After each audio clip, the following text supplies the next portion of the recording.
Welcome to day 136 of the New Way. I'll reread Matthew 16:24.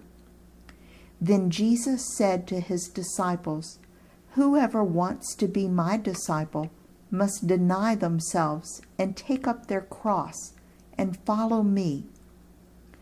Yesterday we talked about the disciples trying their best to understand what the Messiah would do and be. The Jewish version of that day was that the Messiah would come and set up an earthly kingdom, overthrow the Roman government, and conquer the whole world. Why did they believe that? Because that's what the prophets said, according to the Jewish scripture, or the Old Testament. And they believed the prophets. Whoa! If you were to study the prophecies of the Old Testament, you would find that the prophecies rarely gave a timeline. Some of the prophecies were about Jesus' advent, his birth, his life, his death on the cross. But some prophecies were about the second coming and the future kingdom when Jesus will rule and there will be world peace. But they are all mixed together. We know that now, but they didn't at that time. Here are 5 Old Testament prophecies. Remember, there are over 300 prophecies about the Messiah. But looking at these 5, I want you to see if you can distinguish between the 2 different time periods. I'll read Isaiah 2, 3, and 4. Many peoples will come and say, "Come, let us go up to the mountain of the Lord, to the temple of the God of Jacob. He will teach us his ways, so that we may walk in his paths. The law will go out from Zion, the word of the Lord from Jerusalem. He will judge between the nations and will settle disputes for many peoples. They will beat their swords into plowshares and their spears into pruning hooks. Nation will not take up sword against nation, nor will they train for war anymore." What do you think? I believe that this prophecy is talking about Jesus' future coming, when he will bring world peace. Let's look at another one, Isaiah 9, 6 through 7. "For unto us a child is born, to us a son is given, and the government will be on his shoulders. And he will be called Wonderful Counselor, Mighty God, Everlasting Father, Prince of Peace.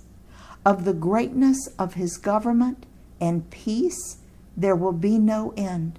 He will reign on David's throne and over his kingdom, establishing it and upholding it with justice and righteousness from that time on and forever. The zeal of the Lord Almighty will accomplish this." What about this one? Jesus' advent, future coming, or both? I believe it has a little of both mixed together. Are you beginning to see that it wasn't always a simple interpretation? Let me read Isaiah 11, 1 through 9. "A shoot will come up from the stump of Jesse. From his roots a branch will bear fruit. The Spirit of the Lord will rest on him, the Spirit of wisdom and of understanding, the Spirit of counsel and of might, the Spirit of the knowledge and fear of the Lord. And he will delight in the fear of the Lord. He will not judge by what he sees with his eyes, or decide by what he hears with his ears, but with righteousness he will judge the needy. With justice he will give decisions for the poor of the earth. He will strike the earth with the rod of his mouth. With the breath of his lips he will slay the wicked. Righteousness will be his belt, and faithfulness the sash around his waist. The wolf will live with the lamb. The leopard will lie down with the goat. The calf and the lion and the yearling together, and a little child will lead them. The cow will feed with the bear. Their young will lie down together, and the lion will eat straw like the ox. The infant will play near the cobra's den, and the young child will put its hand into the viper's nest. They will neither harm nor destroy on all my holy mountain, for the earth will be filled with the knowledge of the Lord as the waters cover the sea. Again, this prophecy predicts both the advent of Jesus and his future coming and kingdom. We're going to read two more. What do you think about this one? Isaiah 53, 1 through 6. Who has believed our message, and to whom has the arm of the Lord been revealed? He grew up before him like a tender shoot, and like a root out of dry ground. He had no beauty or majesty to attract us to him, nothing in his appearance that we should desire him. He was despised and rejected by mankind, a man of suffering and familiar with pain. Like one from whom people hide their faces, he was despised, and we held him in low esteem. Surely he took up our pain and bore our suffering, yet we considered him punished by God, stricken by him and afflicted. But he was pierced for our transgressions, he was crushed for our iniquities, and punishment that brought us peace was on him. And by his wounds we are healed. We all, like sheep, have gone astray. Each of us has turned to our own way, and the Lord has laid on him the iniquity of us all. Which time period does this prophecy refer to? I think it's clear that it's the Advent, the birth, life, and death of Jesus. Let's do one more. Daniel 2:44. In the time of those kings, the God of heaven will set up a kingdom that will never be destroyed, nor will it be left to another people.